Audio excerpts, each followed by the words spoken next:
Hey Homestead family, so today we are canning green beans, and we didn't plant green beans in our garden this year, so why wait? I'm actually going to be canning some frozen green beans that we got.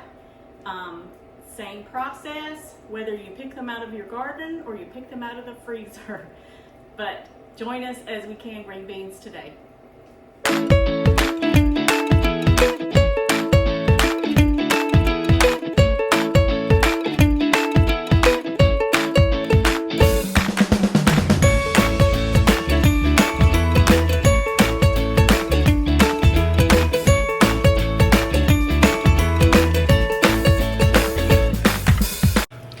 So today for this we're going to need 6 quart-sized sterilized jars and their lids and their rings.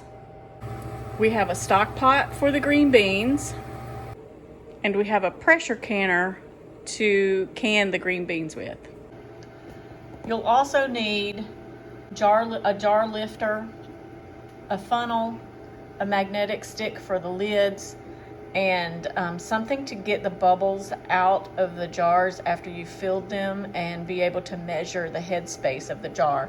You'll also need a teaspoon of salt for each quart-sized jar. So the first thing that I want to do while the jars are heating up to get sterilized, I'm going to start emptying my bag into my stock pot because I want to blanch my beans. And that means I just want to get them up to a boiling temperature for about 15 minutes. So I'm gonna start adding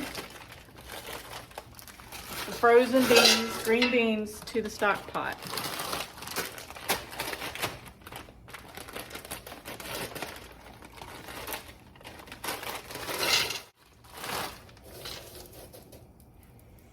And then I'm just gonna add water to these until they're just covered with water.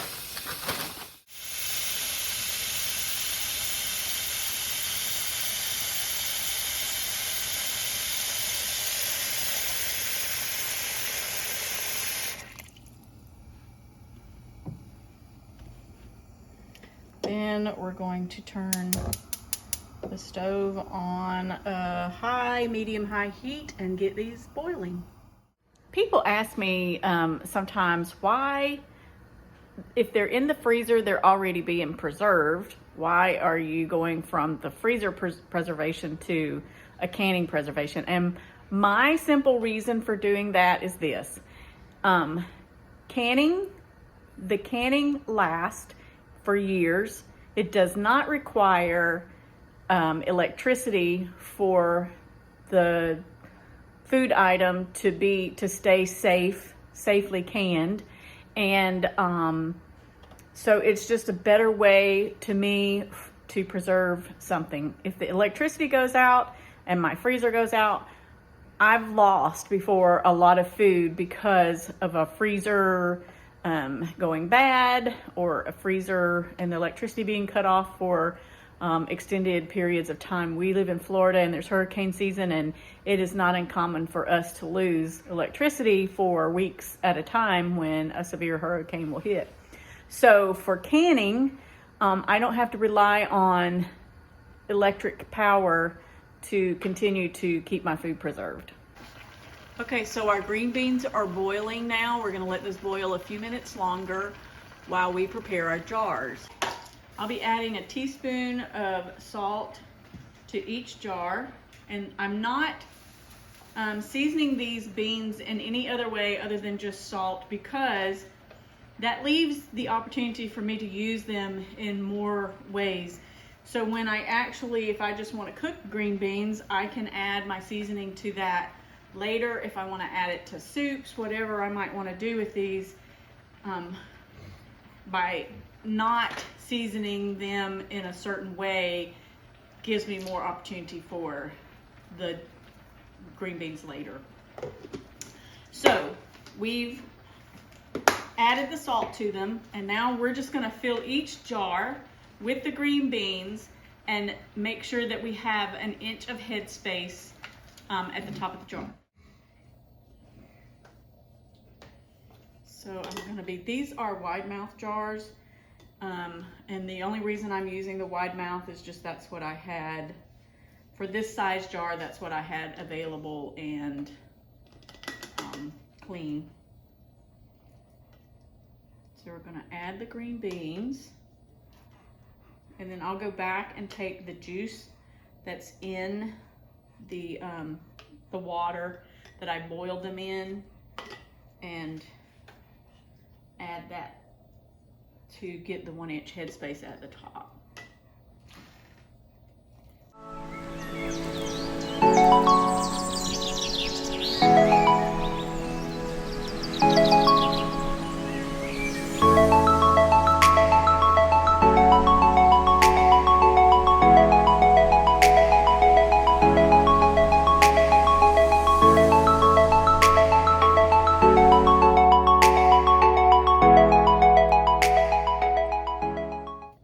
Okay, so I've filled all the jars with the green beans, and now I'm just going to go back with the liquid that they were boiled in to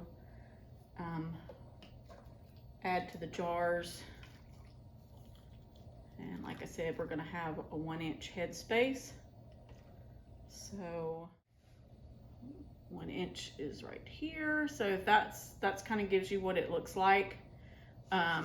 It's probably about that bottom part of the rim of the jar. So we're just going to go back and fill all these up now with liquid.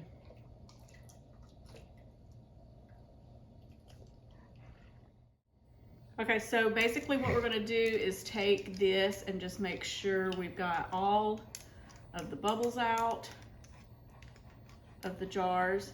And then probably one of the most important steps in this process is cleaning the rim of the jars. You don't want any kind of material or food or whatever on the rim of the jars that would impede the seal that you need to get to preserve these.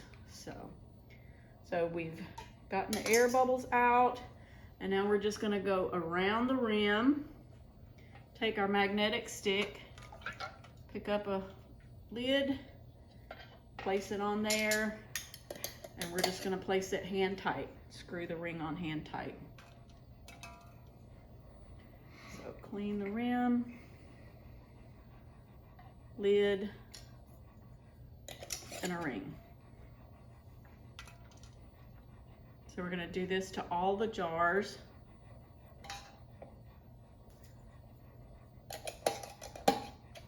And then put them in the canner.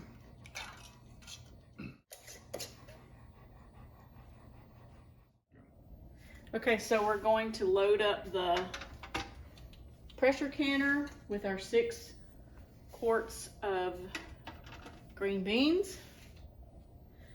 And then we'll add water to the pressure canner.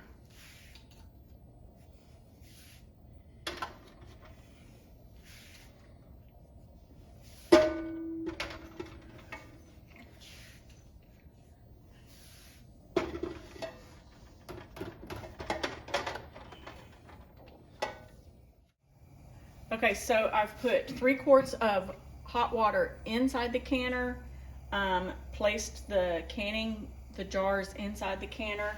I'm going to use my canner. Now, please read your instructions for whatever canner you have. This is my type of canner, and I'm going to be canning these with 10 pounds of pressure for 25 minutes. So I'm going to line it up, lock the lid, and I'll wait until the steam comes out of the steam vent and I get a good flow of steam for 10 minutes before I put the weight on. We have a good steady stream of steam coming out now, so we're gonna let that do that about 10 minutes, and then we're gonna put the weight on. Now that we've put the weight on, we're gonna wait. We have it at a medium-high heat, and once we get the jiggle that we want from the weight, we will start timing our processing time. So that's the jiggle that I'm looking for. We're gonna start the timer for 25 minutes. But like I said, Please see your canning instructions for your whatever canner you're using, and also check your seed level. Check your local extension office for the amount of weight for the seed level that you're out at and the processing time, according to whether you're canning pints or jars. So we just reached our time limit on the processing time, so I just turned the stove off, and we're going to just let this cool until this stops moving, this weight stops moving, and then until I see that pop back down. That tells me that there's no more pressure buildup with this lid. So until those two things happen, we're not going to even attempt to try to remove the lid. So the button in the back has dropped, and we're going to remove the weight and give it a little bit of time before we remove the lid. All right, so we're going to unlock the lid. And when you do this, always be sure to open it away from you, so if there is any steam, it doesn't burn you. And there are the jars. And that is 6 quarts of canned green beans. If you notice the residue that's on the top, I should have put white vinegar in the water when we canned them, and I neglected to do that. But this is it's just residue that can be wiped off. There's nothing wrong with it. It's perfectly fine. So there you go, guys. Thanks for watching us. And always remember, do your best and watch God do the rest.